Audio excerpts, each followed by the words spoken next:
Well, hello there, everyone. Today is Thursday, February the 16th, year 2023, and the month is over halfway through. There's only, 28 days in February, so midpoint, I guess, was the 14th, 15th, right in there.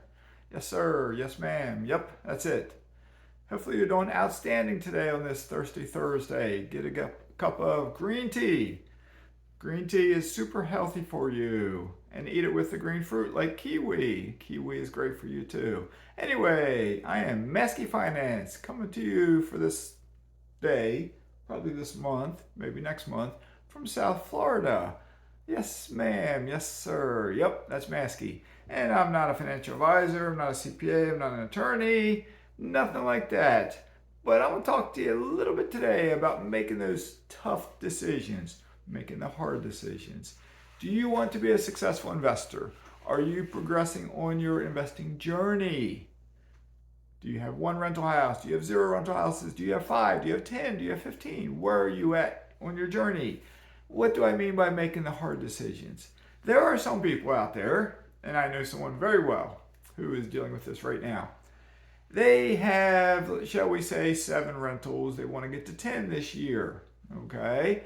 And they make a fairly decent salary. They're saving a lot of their income, and they would like to reward themselves.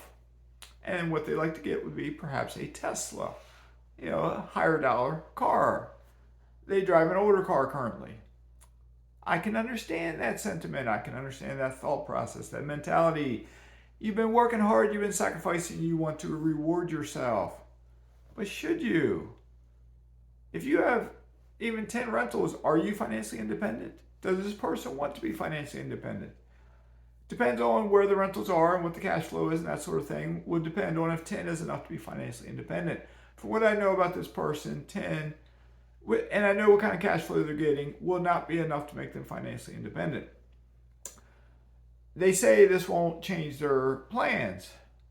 But I would say anytime you take a chunk of money and put it towards a want, not a need, not an asset, not a cash producing asset, it is changing your plans. I know someone else who got a HELOC one time, and they had some rentals, and then they wanted to renovate their basement, and they did. And I think they used some of their HELOC money to renovate their basement. Maybe they got some money from somewhere else to renovate their basement. And I told this person they're making a mistake. They said they're not. They said it's not changing their plans for investing. And for both these individuals, I'm like, but if you take $10,000, $15,000, $20,000 that is not invested, that you have, and you purchase a want, a car, something for your house, not that you need, but you want, you are changing your investing plans. You are deviating from the course. You are potentially changing the course of your future, and you could derail your plans to become financially independent. Because until you get to financial independence, you don't know what tomorrow is going to bring. That tomorrow's paycheck is not guaranteed for you. So keep that in mind as you're progressing along your journey. Do you reward yourself now, or you delay it a bit and reward yourself later? Now, there's an argument about that. That argument could be like, I might not be here tomorrow. I might be dead later. I need to enjoy myself now. But there's a balance, because the majority of us will be here tomorrow. And we have to I had a kiwi earlier, and I think there's a little seed in there somewhere. But we gotta make a plan that we will be here tomorrow. We have to go in that assumption, because if we assume we will be here tomorrow and we live like we will be here tomorrow, odds are we will be here tomorrow. Not a guarantee, but odds are. So those tough decisions. Do you have an expensive mortgage? Do you have an expensive car payment? Do you have an expensive boyfriend or girlfriend? Do you have an expensive spouse? Do you have expensive kids? Do you have expensive pets? If the answer is yes to any of these, and you are not progressing on your journey to financial independence, because I assume if you're watching my channel, you want to become financially independent. So if you said yes to any of those questions, what can you do to change that? To help pursue your path to financial independence.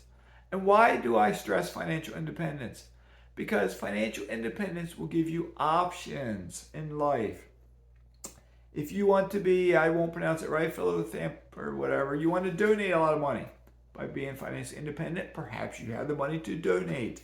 If you want to donate your time to help others by not working a 40-hour-a-week job with commuting 50 hours a week, you might have the time to do that. Okay? Financial independence gives you that freedom, that time that you may not currently have.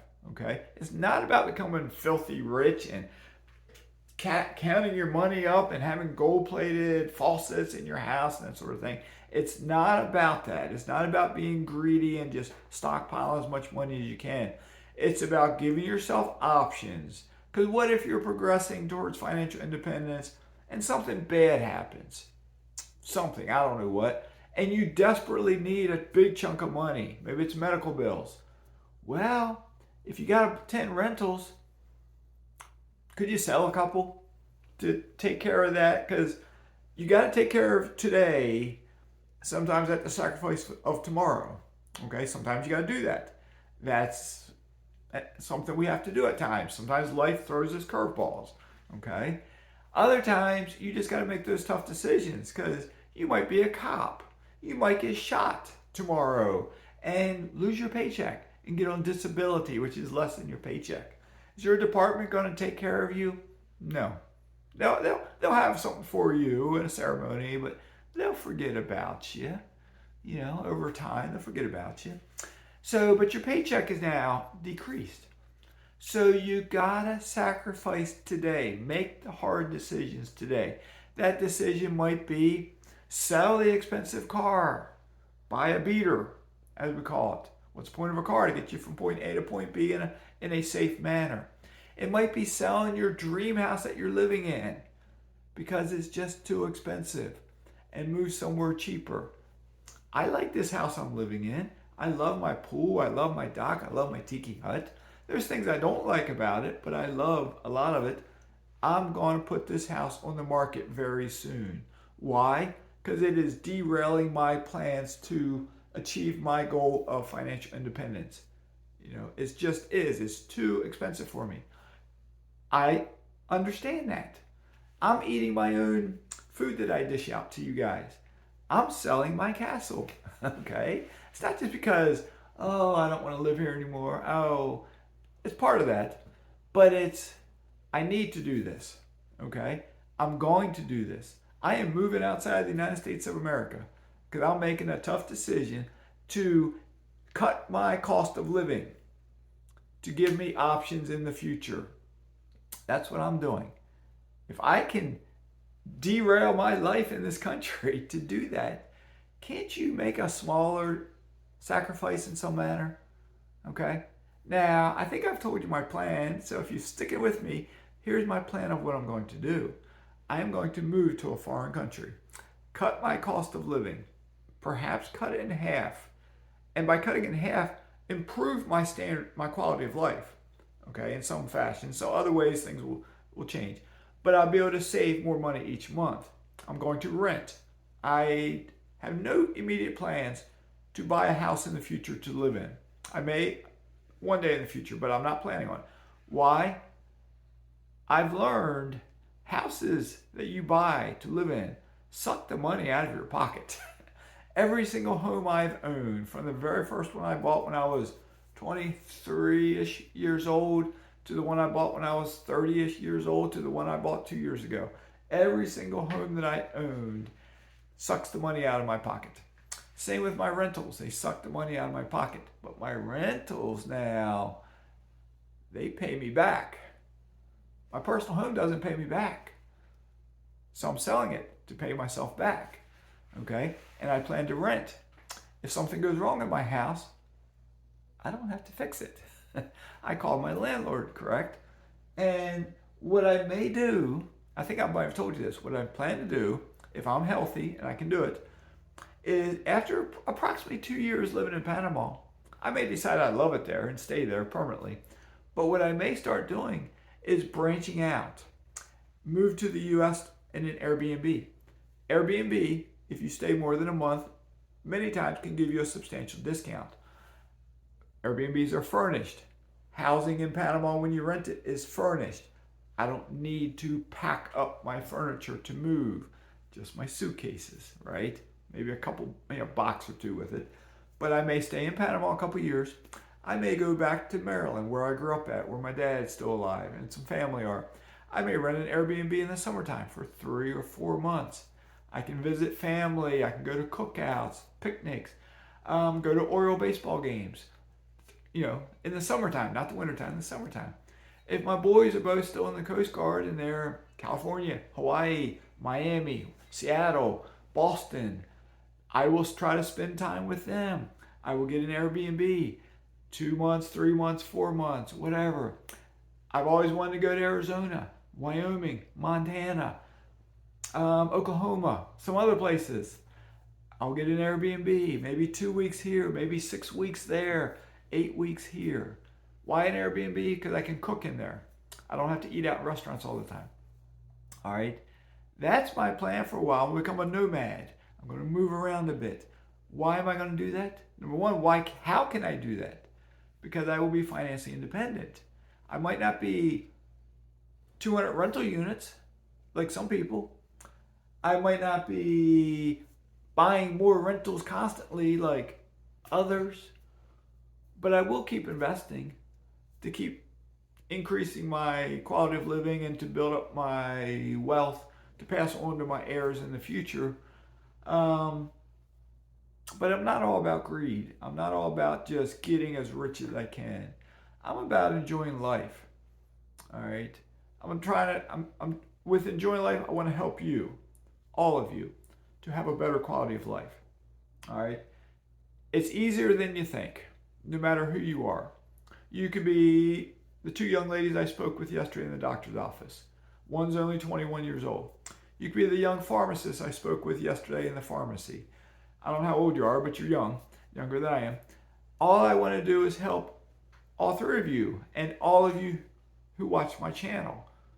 Everyone I know, I want to help you all.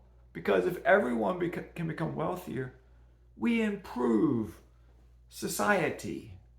Society has some issues. But if all of us collectively can become wealthier, maybe we'll stop shooting each other. Maybe we'll stop overdosing on drugs. Maybe we'll stop fighting with each other. Maybe, just maybe. And if not, well, if we become wealthier, we can live a better life. Maybe we can go. I met a contractor the other day. He told me later this year he's going on his 18th or 19th cruise. He had some investments. He had some rental property. But they like cruising. They like seeing the world. So I think it's number 18. It's either number 18 or number 19. He has a system worked out where it does not cost him a lot of money. He's gotten it down. He knows what he's doing. I'm learning from him. I'm going to help him to invest even better. I plan hopefully to take some cruises in the future. Why not? Take my 2 suitcases, go on a cruise ship. Maybe I won't take everything I own, so I got to figure out a place to keep something, but go on a cruise ship, 8-day cruise, maybe a 30-day cruise. Why not? Financially independent, I could do that. Right? Right. All right. This is getting long. I know a lot of you won't watch it here, so I'll wrap this up. Have yourself a great day. Hopefully, Mazske can meet you when he does embark on his travels of the globe. Just make sure I stay healthy. Make sure you do your part to help keep me alive long term. And if you can, I will bounce around and hopefully meet a lot of you somewhere out there in this beautiful planet that we live on. All right? So with that being said, have a great day. Thanks for watching. Mazke's signing out.